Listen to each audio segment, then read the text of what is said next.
Bom dia, irmãos. Vamos começar com uma palavra de oração? Pedir para o Carlton orar para a gente? Senhor Deus, Pai querido, Pai de amor, te agradeço, Senhor, por essa manhã. Te agradeço, Senhor, por nos prover saúde, por sempre estar cuidando da gente e nos dando a oportunidade, Senhor, para crescermos espiritualmente e para termos esse momento juntos, ó Pai, para estar aprendendo mais sobre Ti. Agradeço por tudo, em nome de Jesus Cristo. Amém. Amém. Irmãos, vamos abrir nossas Bíblias lá em 1 Samuel. Primeiro livro de Samuel, né? Na verdade, primeiro. Toda vez, eu lembro quando eu era mais novo, minha mãe sempre pegava no nosso pé. Porque os livros que são históricos, a gente tem que chamar de primeiro. Então, é primeiro Samuel, primeiro Crônicas, porque é o primeiro livro.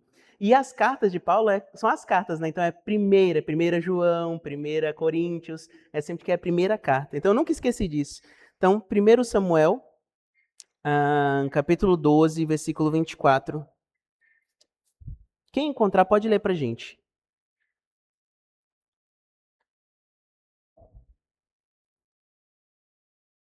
Tão somente temei ao Senhor, serve finalmente com todo o vosso coração, porque vejo qual grandiosas coisas vos fez.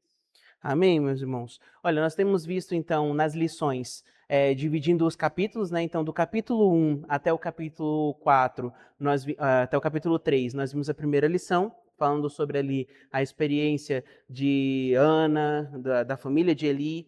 E aí nós vimos do capítulo 4 até o capítulo 7, nós vimos ali a Arca da Aliança sendo usada pelo povo como um amuleto, né, e depois a restauração do povo de Israel na hora do arrependimento. E hoje nós vamos ver do capítulo 8 ao capítulo 12, que é justamente o Deus que concede e também remove a autoridade, ou seja, Deus está acima de todo governo humano. Enquanto nós estamos começando, essa frase de Samuel aqui, ele vai falar depois que ele unge Saul como rei, e o povo então escolhe ali, naquele exato momento, a liderança de um rei. E aí, nesse momento, Samuel ele finaliza falando justamente sobre isso. Olha, independente de qualquer coisa, vocês precisam fazer o quê? Temer ao Senhor com o vosso coração, servir-o fielmente, pois só assim vocês vão ver as grandiosidades de Deus. Então, qual é o contexto histórico da qual nós estamos aqui? Israel estava vivendo sobre uma teocracia, né? Aquilo que a gente viu, que Deus está estava acima de qualquer governo, liderando o povo. Então, Deus governava através do meio de juízes. Inclusive, quando a gente vê o capítulo 8, nós vamos ver que os filhos de Samuel se tornam também juízes do povo de Israel. Né? Se você for lá no capítulo 8, olha lá. Volta um pouquinho aí. É no primeiro capítulo. Ó, versículo 1. Tendo Samuel envelhecido, constituiu seus filhos por juízes sobre Israel. Então, os filhos de Samuel também se tornaram juízes, porque até aquele momento, Deus liderava o povo através dos juízes. Não havia um rei soberano sobre toda a nação, então o próprio Deus é que era esse rei. Samuel já é idoso, infelizmente, aí eu vou dizer, no caso aqui, Samuel, ele não tinha, é diferente de Eli, que Eli ele fez o quê? Estava na direção do templo, ou do templo não, do tabernáculo, tinham as regras do tabernáculo. Nesse caso aqui, os filhos de Samuel não eram sacerdotes. E aí o que acontece? Eles se tornando adultos e se tornaram juízes do povo de Israel, eles tinham que tomar as diretrizes dele. O que aconteceu aqui com Samuel é o seguinte, e essa é uma coisa que eu tenho estudado no livro de 1 Samuel, sobre as responsabilidades daqueles que são pais ou se tornarão pais. Qual é essa responsabilidade? Até o dia da sua morte, você não pode deixar de ensinar os seus filhos. Ah, mas meu filho já tem 30 anos. Olha, eu vou dizer uma experiência minha pessoal. Olha, eu, Atos, já sou adulto, sou casado, tenho 2 filhas. tenho 13 anos de ministério pastoral, já sou bacharel em teologia, estou fazendo o meu mestrado, meu doutorado agora em teologia sistemática, mas o lugar onde eu mais aprendo são nas conversas que eu tenho com meu pai. São os lugares onde eu mais aprendo. Às vezes ele não me dá uma lição direta, mas às vezes ele me faz pensar em algo que aquilo vai me levar a alguma lição. Então, nós como pais, aí eu vou me incluir como pai agora, não como filho, mas como pais e aqueles que pretendem futuramente ser pais e os que vão ser logo, que já são, mas vão começar na prática daqui a pouco, nossos filhos passarão a vida inteira aprendendo. Assim como nós também vamos passar a vida inteira aprendendo. E nada melhor do que aprender com o próprio pai e com a própria mãe. Ou seja, a família ensinando. Então, eu vou falar especificamente para os homens agora. Quando um homem não tem mais o que ensinar aos seus filhos, ele perdeu o sentido ali da sua vida. Por quê? A nossa vida é servir ao Senhor. E como é que nós servimos ao Senhor no nosso lar? Nós somos homens. Sempre ensinando alguma coisa para nossa esposa e para os nossos filhos. E sempre aprendendo também com eles. Então, um ajuste de continuidade no aprendizado. O que acontece com Samuel aqui é que os filhos deles se tornaram juízes sobre o povo de Israel, mas não seguiram os seus conselhos. Tanto é, olha, se você for dar continuidade aí, ó, versículo 2, versículo 3. O primogênito chamava-se Joel e o segundo Abias, esses filhos de Samuel. E foram juízes em Berseba. Porém, seus filhos não andaram pelos caminhos dele. Antes se inclinaram à avareza e aceitaram suborno e perverteram o direito. Então, é uma coisa que nós precisamos sempre tomar cuidado, né, sobre as futuras gerações, sempre colocando em ordem ali a nossa casa, certo? E aí, o que acontece? O pedido ali por um rei não foi apenas administrativo, mas foi espiritual. Por quê? Se eles sabiam que Deus estava no controle da nação, por que a necessidade de um homem que liderasse toda a nação de Israel? Não havia necessidade. Eles sabiam, o próprio Deus. É porque muitas vezes, olha, e eu trago isso para a igreja atual, às vezes nós esquecemos quem é o nosso Deus. Às vezes nós esquecemos quem é o nosso Deus. Eu estava conversando com o Davi essa semana, o Davi está fazendo aula comigo lá em casa, vou aproveitar que ele não está aqui, e a gente estava conversando justamente sobre o nosso serviço a Deus e como a gente adora a Deus. E uma coisa que eu falei, Davi, às vezes a gente como igreja esquece quem é Deus. Nós esquecemos quem é Deus. Nós nos tornamos algo automático na igreja. Eu tenho que cantar, então eu vou cantar. Eu tenho que orar, então eu vou orar. Eu tenho que pregar, eu vou pregar. E a gente começa a fazer as coisas no automático na igreja, e às vezes a gente esquece de quem é Deus, e nós somos tão pequenininhos diante da grandiosidade de Deus. E quando nós entendemos quem realmente é Deus, tudo que a gente faz, seja o nosso melhor, parece tão pequeno. Mas tão pequeno, que o nosso melhor ainda não cobre o dedinho mindinho do pé de Deus, né? Fazendo essa alusão a um corpo. Então, o pedido do povo de Israel aqui não foi só um pedido administrativo, nós queremos um rei que controle toda a nação porque fica mais fácil para a guerra e tudo. Não. O pedido dele aqui, o pedido do povo de Israel por um rei, foi um pedido espiritual. Eles não entenderam quem realmente era o Deus que eles estavam servindo. Simplesmente ficou por isso. E aí eles tiveram esse desejo de outras nações. Né? O desejo de ser como as outras nações. Em 1 Samuel, no capítulo 8, versículos de 5 a 7, ele vai falar justamente sobre isso. O pedido que o povo de Israel, os anciãos, ou seja, não eram jovens, não eram as mulheres, assim, por que eu estou falando das mulheres? Porque as mulheres são mais emotivas, né, nesse caso. Não foram homens, assim, do povo de Israel que estavam começando a sua vida como homem, passou da juventude para homem, não. Já eram homens experientes, chamados o quê?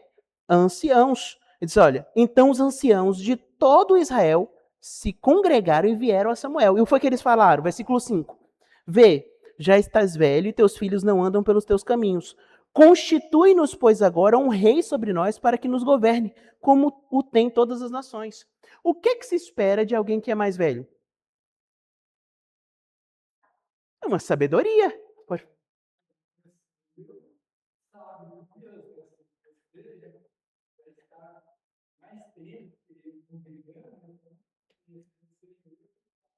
que tem, exatamente, que tenha o quê? Uma proximidade maior de Deus e nos traga, assim, um ensinamento, né? Então, quando a gente trabalha com alguém que é mais velho, é justamente sobre isso. Alguém que tenha mais sabedoria do que a gente.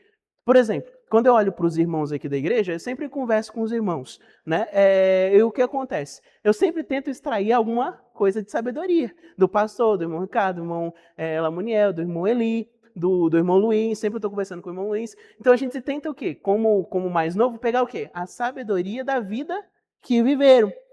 E aí o que você esperava dos anciãos do povo de Israel, cuja responsabilidade era levar o povo à adoração a Deus? Porque os anciãos, eles tinham essa responsabilidade, eles era o sistema patriarcal, ou seja, os homens lá, eles eram responsáveis por toda a família, seja no âmbito social, financeiro, emocional e espiritual.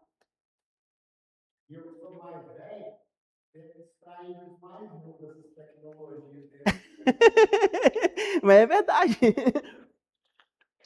O que acontece? Os mais novos pegam a experiência e a sabedoria do bebê. Os mais velhos pegam essa parte tecnológica, como é que eu posso dizer? Do renovar, né, diariamente. Então, mas é justamente isso. É assim que a gente vai fazendo o quê? Desenvolvendo. Aí eu vou trazer para a igreja. Desenvolvendo como igreja, desenvolvendo espiritualmente, desenvolvendo a vida cristã. É assim que nós vamos fazendo. Uns ajudando os outros.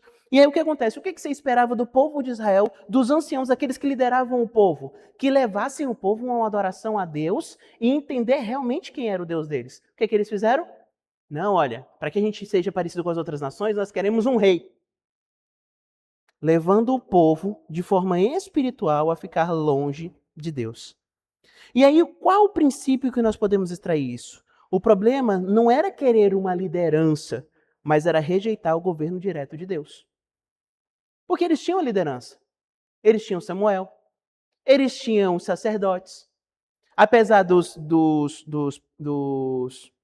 juízes aqui não terem sido muito bons, eles poderiam pedir a retirada dos juízes. Um juiz não era era algo que Deus levantava, mas o povo de Israel, quando via que eles não estavam diante da diretriz correta, eles tinham o poder de dizer assim, não, vocês estão indo longe do que Deus está dizendo, não serve não. Como juiz não serve. Cadê? Queremos alguém que seja espiritual, alguém que seja realmente, que leve o povo à adoração de Deus. Então, eles estavam nesse período. Como segunda aplicação, nós podemos entender que nós não podemos substituir oração por controle, fé por sistema e dependência por estratégia. Olha, um controle das coisas nós precisamos sempre ter. Um sistema para que flui nós precisamos ter. Uma estratégia para que as coisas funcionem nós precisamos ter. Mas sem a oração, sem a fé e sem a dependência de Deus, se torna puramente humano. Uma empresa hoje faz isso, não faz? Pergunta o irmão Lamuniel que trabalha numa empresa maior. Irmão Lamuniel, na empresa que o irmão trabalha, assim, dando essa consultoria, lá tem um controle? Lá tem sistema para funcionar as coisas? Lá tem estratégia para que cresça? Perguntar para o Carlton também. Tem, Carlton, lá? Ou Hudson, tem lá na sua empresa assim? Então, tem o Pedro, tem? O irmão Eli, que tem o próprio negócio lá. Então tem que ter, né? Então você vê, tem esses sistemas. Algum desses lugares é espiritual? Não. Mas funciona, não funciona? Agora, quando nós trabalhamos com as coisas de Deus, a gente tem que trabalhar o equilíbrio. Por quê? Não, a gente vai ser só espiritual. Mas quando Deus ele explica nas Escrituras várias vezes para os homens e tudo, a dependência tinha que ser uma dependência nele, mas ele sempre falava sobre o quê? Preparação. Então nós sempre vemos a atribuição preparação e espiritualidade. Então, na igreja, nós não podemos ser apenas uma tentativa de ser só espiritual. Porque se Deus criou o sistema para nós trabalharmos em cima dele, a parte espiritual tem que trabalhar com o sistema. Se nós estamos só com o sistema, aí viramos uma empresa. Por quê? Porque aí não tem mais a espiritualidade. Então, na igreja, nós precisamos sempre trabalhar as duas coisas. A espiritualidade tem que vir junto com um sistema bem sólido. Então, nós não podemos substituir, mas trabalhar juntos. É igual a um carro. Pensa num carro. Um carro ele é bonito por fora, não é verdade? Lindo. Sem um motor ele funciona? Não, vai ser um carro parado, sem funcionalidade. Agora você tem um motor perfeito, como os meninos gostam aí, um V8 que bebe mais do que cachaceiro no meio de final de semana, né? Mas você vê ali, o que acontece? Só o motor funciona sozinho? Mas não tem o carro, não tem a parte estética, o motor vai funcionar? Não. Funciona como? Se você pegar um motor bonito, bem estruturado, colocar dentro de um carro bonito, bem estruturado, você tem o quê? Um carro completo, bonito, estruturado. Na igreja funciona isso também. Nós temos a beleza do sistema, mas temos a preparação e a fé, a espiritualidade do motor, o funcionamento do carro. A mesma coisa funciona na nossa vida. Nós como seres humanos, nós temos a parte material e imaterial. A parte nossa material é o nosso corpo. Então, nesse nosso corpo, sem a parte imaterial que é dada por Deus, ele não funciona, é só um saco de ossos com carne.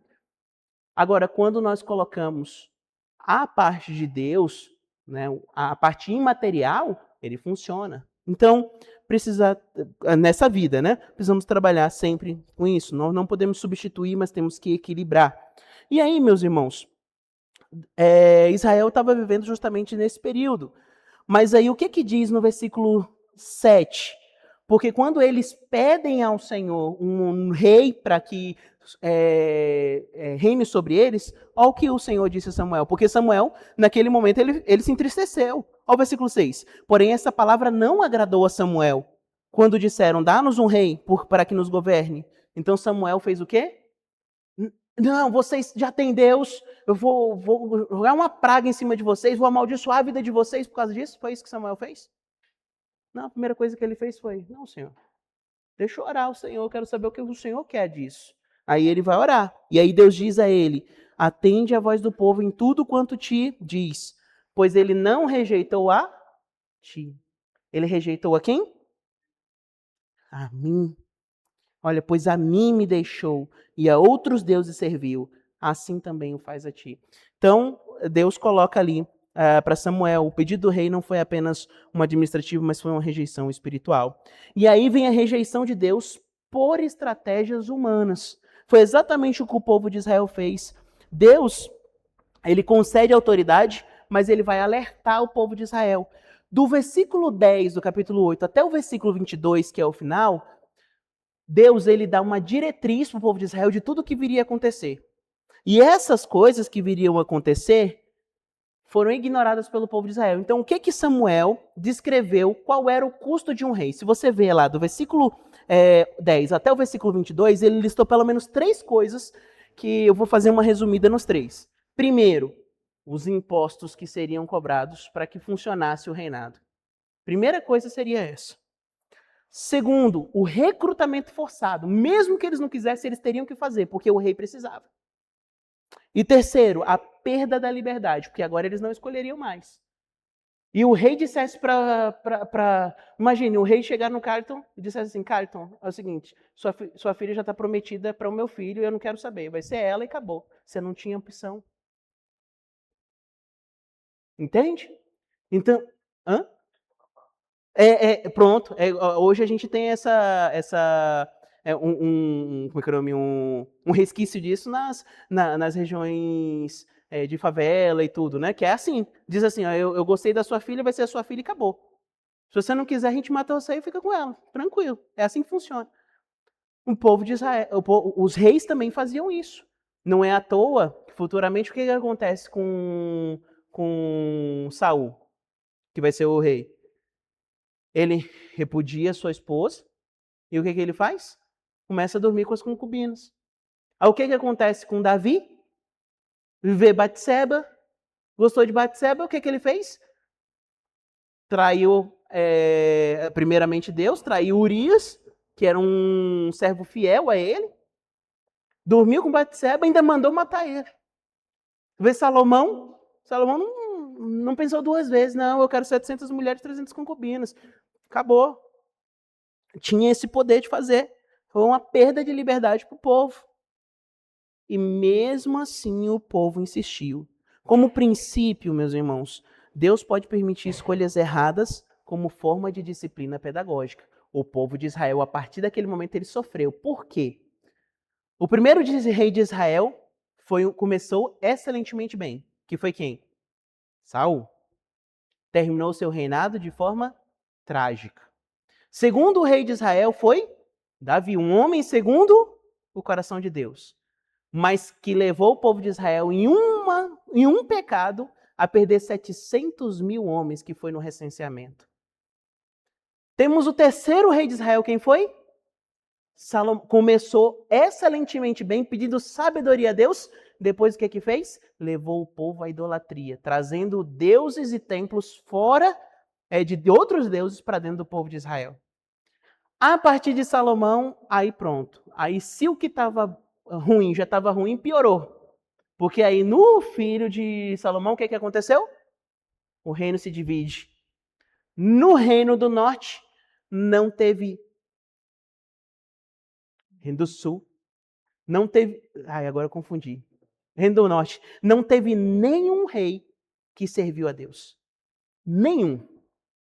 O reino do sul, o que aconteceu? Um servia, 3 não. Um servia, 4 não. E ficou nisso. Até então, a ver o que aconteceu na Babilônia e depois, então, até os dias de hoje. Então, meus irmãos, Deus permite escolhas erradas como forma de disciplina pedagógica. Em nenhum momento Deus disse que não ajudaria eles, mas pelo contrário. Em todos esses momentos, Deus disse, olha, sejam o quê? Fiéis. Era sempre condicional, olha, sejam fiéis e eu vou ser fiel. Sejam infiéis e a minha mão vai cair sobre vocês. Foi sempre assim. Então, muitas vezes, nós pedimos soluções humanas para as crises que são, na verdade, espirituais. Então, nós precisamos sempre lembrar que Deus está no controle. O sistema humano, ele é bom. Porém, se ele estiver debaixo da vontade de Deus. Se ele não estiver da vontade de Deus, é simplesmente um plano e um controle puramente humano e muitas vezes pecaminoso.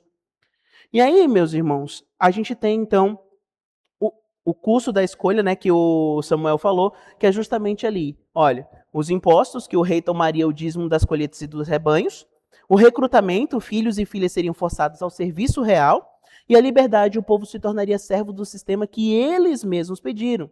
Olha, no versículo 19 e 20, no capítulo 8, olha o que diz. Quem é que pode ler pra gente?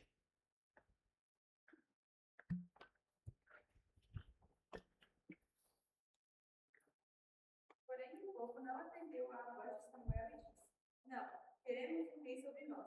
Seremos como todas as outras nações. Nosso rei poderá nos governar, sair dentro de nós e fazer as nossas vidas. Ok? Então, quem foi a escolha? Do próprio povo de Israel, né?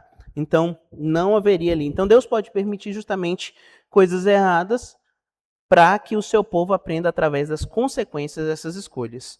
E aí, nós temos, então, a escolha de Saul, que vai do capítulo 9 até o capítulo 12.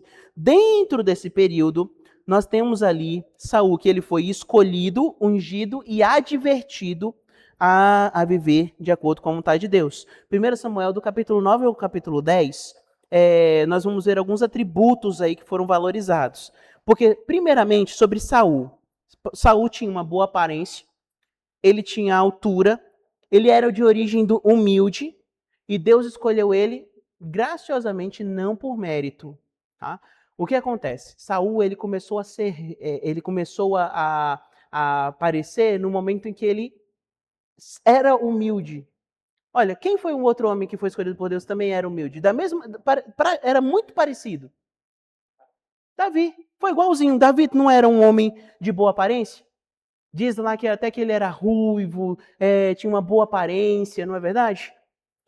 Segundo, Davi, pelo que a gente entende no contexto, Davi era um homem alto, um homem bom de guerra, um homem valente. E quando ele fala de altura, aqui especificamente em Saul, ele está falando sobre realmente ele era maior do que os outros homens. Ele ficou em pé e ele sobressaiu sobre todos os outros. Quando a gente vai falar sobre os outros reis, Davi e tudo, a gente vê que eles eram homens de grande estatura. E muitas vezes não se falava apenas da altura, mas da grandiosidade e da imponência que ele colocava ali diante dos seus seguidores. E eles também vieram de origem o quê? Humilde. Olha, Saul era um pastor de quê? De jumentas. De jumentas. Davi foi de ovelhas, né? Então Saul foi de jumentas. Você vai ver lá no capítulo 9, Saul ele vai buscar as jumentas do pai, e aí ele até some buscando essas jumentas. Depois ele vai descobrir que o pai já tinha conseguido pegar e encontrar as jumentas e foi preocupado com a vida dele. Está aí no capítulo 10, no capítulo 9. Mas aí o que acontece? Deus escolheu ele graciosamente, capacitando para uma missão real em Israel. Foi ali uma constante. Então, a escolha de Deus é um ato de sabedoria, mas traz consigo uma responsabilidade. Olha, Deus nos escolhe para determinado serviço, certo? Olha, eu digo assim, Deus escolhe todo cristão. Estou falando não sobre a salvação, sobre a vida cristã. Deus escolhe todos. Como? Cada um para a sua própria atividade. Porque a gente muitas vezes pensa no chamado só no chamado pastoral ou no chamado missionário. Mas Deus nos chamou, olha, Deus deu para cada um de nós que somos crentes o quê? O que Deus deu específico para nós? Quem pode lembrar? Tem uma coisa no Novo Testamento que fala exatamente sobre isso. Tem 3 textos no Novo Testamento que falam sobre o que Deus deu para os crentes, através do Espírito Santo. Quem que lembra? Os dons. Exatamente. Deus deu os dons para cada cristão. Por que ele deu os dons? O meu dom é o mesmo do Cárito? O meu dom é o mesmo da irmã Expedita? E por que então Deus deu dons diferentes? Porque ele chamou cada um de nós para o serviço na igreja local. Olha, o meu dom é diferente do Cárito, porque se nós tivéssemos os mesmos dons, não precisaria dos dois. Concorda?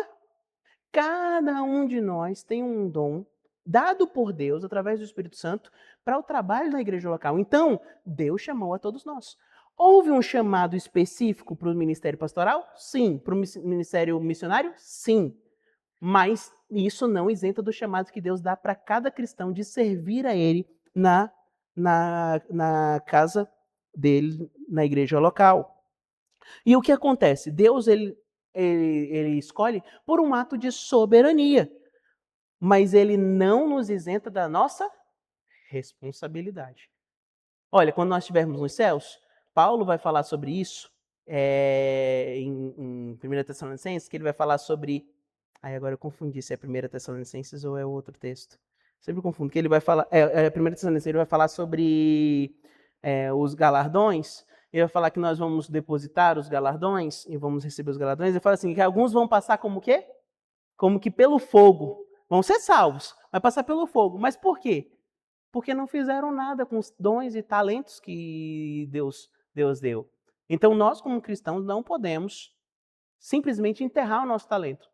Eu sou salvo mesmo, então se eu sou salvo, estou indo para a glória, então não preciso fazer nada, não tem outras pessoas para fazer. Mas não é isso que a Bíblia fala. Fala que nós, como cristãos, temos a responsabilidade de servir a Deus na igreja local. Então, trazendo para o povo de Israel aqui, olha o capítulo 10, versículo 24, que ele diz. Quem que pode ler para a gente, de novo? De novo não, né? O 10, 24.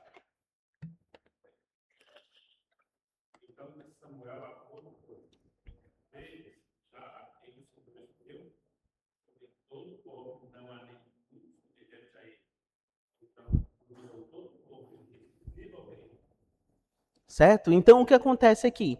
Saul, então, é escolhido como rei, o povo de Israel grita ali, viva o rei, está todo mundo feliz, mas isso veio com uma advertência a Deus, a vida de Saul.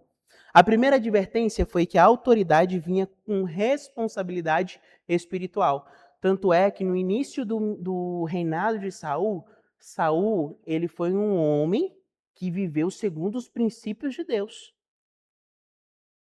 Foi um homem que serviu segundo os princípios de Deus. E você não tem nada contra a vida de Saul nos seus primeiros anos de reinado. Pelo contrário, se a gente pudesse dizer que ele foi, naqueles momentos ali, talvez ele tivesse sido até um homem segundo o coração de Deus, mais do que Davi. Mas o problema veio depois. Quando ele simplesmente olhou para aquilo que ele havia feito e ele não colocou nas mãos de Deus. Ele disse, eu, Saul, e minha casa fizemos. Então ele não colocou Deus como centro do reinado dele. Então, precisamos tomar esse cuidado. A autoridade, ela vinha ali com advertência, com responsabilidade espiritual. Tem que lembrar o seguinte, quando Deus estabeleceu Saul como rei, ele estabeleceu Saul como rei absoluto? Sobre o povo de Israel? Sim ou não? O que os irmãos acham? Vou fazer a pergunta de novo. Deus estabeleceu Saul como o rei absoluto do povo de Israel? Se ele tivesse feito isso, para que serviriam os sacerdotes? Para que serviria o tabernáculo? Para que serviria o profeta? Não é verdade? Mas não. Deus falou o seguinte, você vai o quê? Dirigir a minha nação com responsabilidade espiritual, mas quem é o dono da nação de Israel? Deus. Eu vou ser ainda o rei verdadeiro do povo de Israel. Você vai ser apenas o meu porta-voz. É aquele que vai guiar o quê? O povo ali, mas a responsabilidade do povo é minha. O que Saul fez? Eu, minha casa, meu exército, minha administração. E aí foi onde ele errou. Olha, meus irmãos, tem uma coisa que nós precisamos entender sempre nessa questão da responsabilidade, é que Saul ele não foi ungido para ser um rei absoluto, mas foi um servo do rei verdadeiro. E a liderança, ela precisava ser um reflexo da justiça e da santidade de Deus sobre a nação.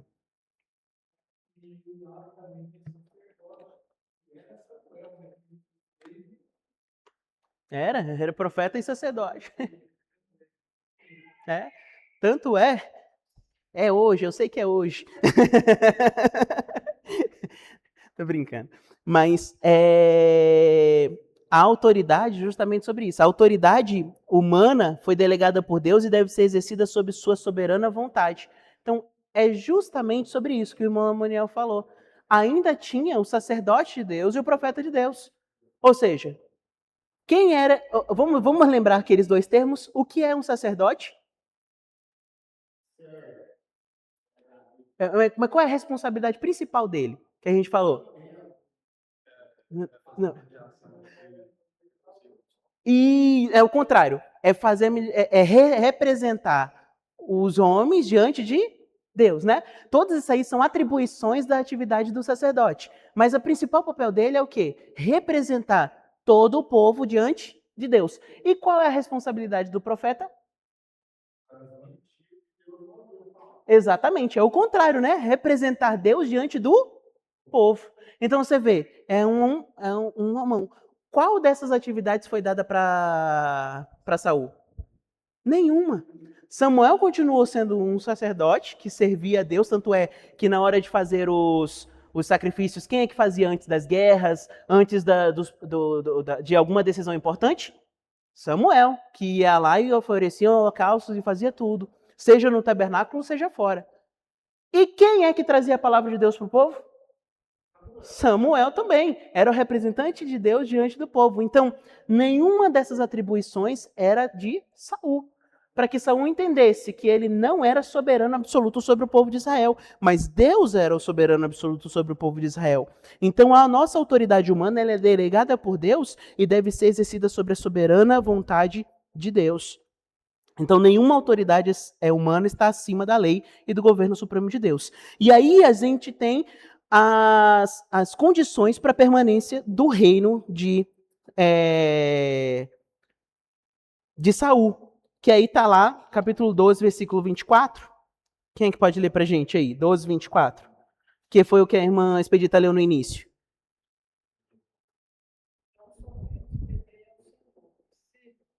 Realmente, com todo o nosso coração, viver de qual grandes coisas nos fez. Certo? Então é o seguinte, se eles obedecessem, eles teriam bênçãos. Se eles desobedecessem, ficassem em rebeldia, eles teriam o quê? Juízo. Então, o princípio central aqui que nós podemos ver é que a autoridade sem submissão a Deus, ela é instável.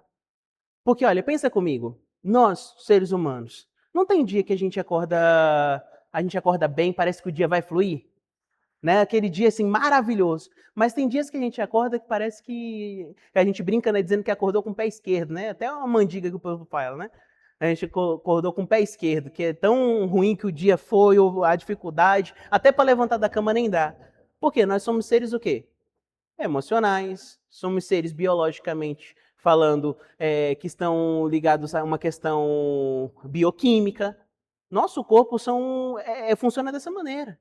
Então em nós mesmos, nós somos muitas vezes instáveis. Agora, quando nós colocamos a autoridade dentro da submissão de Deus, ela se torna o quê? Estável. Por quê? Não é conforme eu penso, não é conforme eu estou me sentindo naquele dia. É conforme o quê? Conforme Deus, ele predeterminou e Deus orientou a fazer. Então, se o povo e o rei temessem ao Senhor e servissem a ele, a mão de Deus estaria sobre a nação da prosperidade, dando prosperidade e proteção. Mas se houvesse desobediência e rejeição da voz do Senhor, trariam então consequências severas, independente da estrutura política que eles tiveram. E você vê, Saul conseguiu unir todo o reino, todo o povo de Israel. Foi a primeira vez que o povo de Israel esteve realmente junto depois de Josué. Porque depois que eles se separaram, cada um foi vivendo os seus mini reinados ali, né? Das famílias. Mas aí Saul não. Saul conseguiu trazer o povo de Israel tudo como uma nação só. Só que a submissão dele ficou ao seu próprio coração e não a Deus. E isso ocasionou, infelizmente, na autoridade sem submissão e instável. Porque o poder humano ele é frágil quando não está ancorado na submissão do Criador. Quer ver? Tá aí. Se alguém puder ler pra gente aí, ó. Provérbios 16, 9.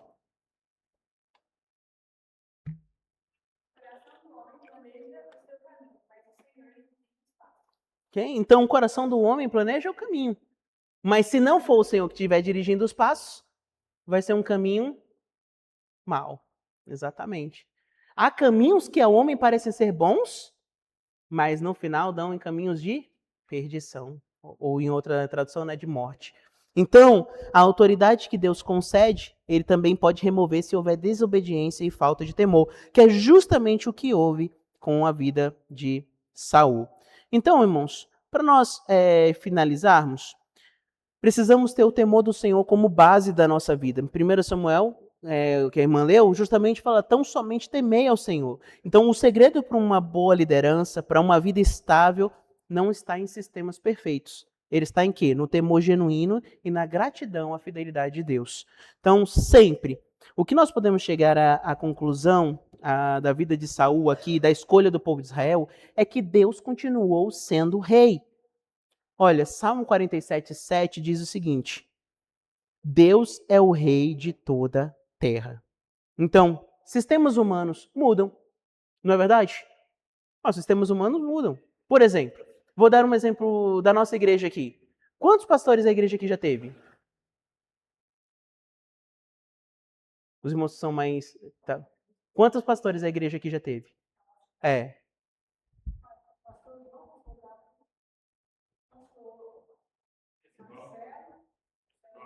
Esse igual a 4.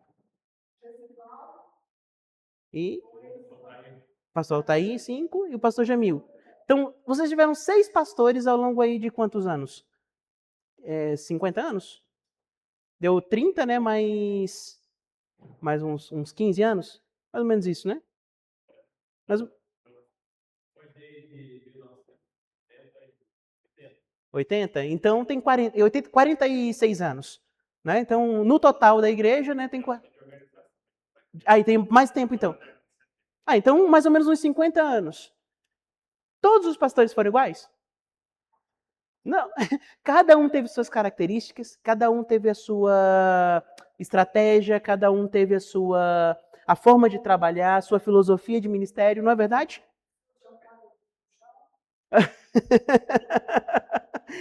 Então, assim, cada pastor teve a sua própria forma de trabalhar. Agora, a questão é o seguinte: humanamente falando, os sistemas mudaram ao longo dos anos. Né? A doutrina, acredito que a maioria manteve a mesma, né? Mas o sistema mudou, a forma de trabalhar mudou, as coisas mudaram. Todos os pastores que passaram por aqui foram 100% certos, assim, acertaram em tudo. Não, a gente erra, somos falhos também, né, de Deus, né?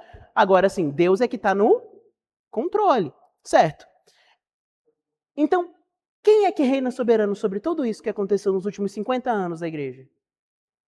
Foi Deus. Olha, e vai passar mais, se Cristo não voltar, vai passar mais 50, mais 100. Vai ter um momento que nós que estamos aqui como membros não vamos ser nem lembrados se Cristo não voltar até lá. Mas vai ter uma geração servindo a Deus, porque Deus é soberano sobre todas as coisas. Então, nossa responsabilidade na nossa época é o quê? Servir a Deus com integridade de coração, lembrando que Ele é rei sobre as nossas vidas. Deus continua sendo rei. Sistemas mudam, nenhuma estrutura ou liderança substitui a obediência individual e o governo direto de Deus. Então, meus irmãos, Salmo 47:7 fala justamente sobre isso, porque Deus é o rei de toda a terra, cantai louvores com inteligência ao Senhor. Então, qual é a aplicação para a nossa geração, para o que nós estamos vivendo hoje? Primeiro, dependência. Nenhuma estrutura ou sistema garante fidelidade. Ele nasce no coração que reconhece a soberania de Deus. Primeiro lugar, dependência completa do Espírito Santo. O pastor falou justamente hoje de manhã, né, sobre uma das regras da hermenêutica, justamente isso. Nós dependemos do Espírito Santo. Nós dependemos da direção de Deus. Segundo, obediência. Porque não adianta eu depender de Deus se eu não quiser obedecer a Deus. Não é verdade? Não adianta. Nenhuma liderança humana substitui a necessidade de obedecer a Deus acima de qualquer sistema. E por último, nós precisamos reconhecer a soberania de Deus. Ele está acima de nós e cuidando de nós desde a eternidade passada até a eternidade futura. Deus concede autoridade para os seus propósitos, mas exige prestação de contas e submissão total a Ele. Então, meus irmãos, eu queria que a gente finalizasse com essa frase, que nós possamos viver sob o governo direto de Deus em todas as áreas da nossa vida, reconhecendo-o como o único Rei verdadeiro. Então, que isso fique no nosso coração. Deus é o nosso Rei verdadeiro, então vamos servir a Ele. Não vamos colocar Ele dentro de uma caixinha, nem como um microscópio e um telescópio. Eu já falei isso para os irmãos, né? O que um microscópio faz? Ele aumenta uma coisa que é minúscula. E o que um telescópio faz? Ele aproxima a imagem daquilo que é grandioso. Que nós sejamos como telescópios diante de Deus. Nós possamos aproximar a grandeza dele para nós, para os nossos olhos e para aqueles que estão ao nosso redor. Amém? Então vamos orar ao Senhor. Pastor Júnior, o Senhor pode orar por nós? Seja o Senhor, ó Pai, pela tua graça. Nós agradecemos, ó Pai, por esse estudo da tua palavra. Agradecemos, ó Pai, por essas lições que aprendemos. Possamos realmente estar sempre na dependência do Senhor, sendo obedientes, também reconhecendo sempre a tua soberania. Amém, Senhor. Santificamos o Senhor pela vida desses homens que fizeram essa história na qual estamos estudando. Pai. Amém, Senhor. Samuel, Saúl e entre outros que vamos estudar. Nós te louvamos e te agradecemos. Em nome de Jesus. Amém. Amém.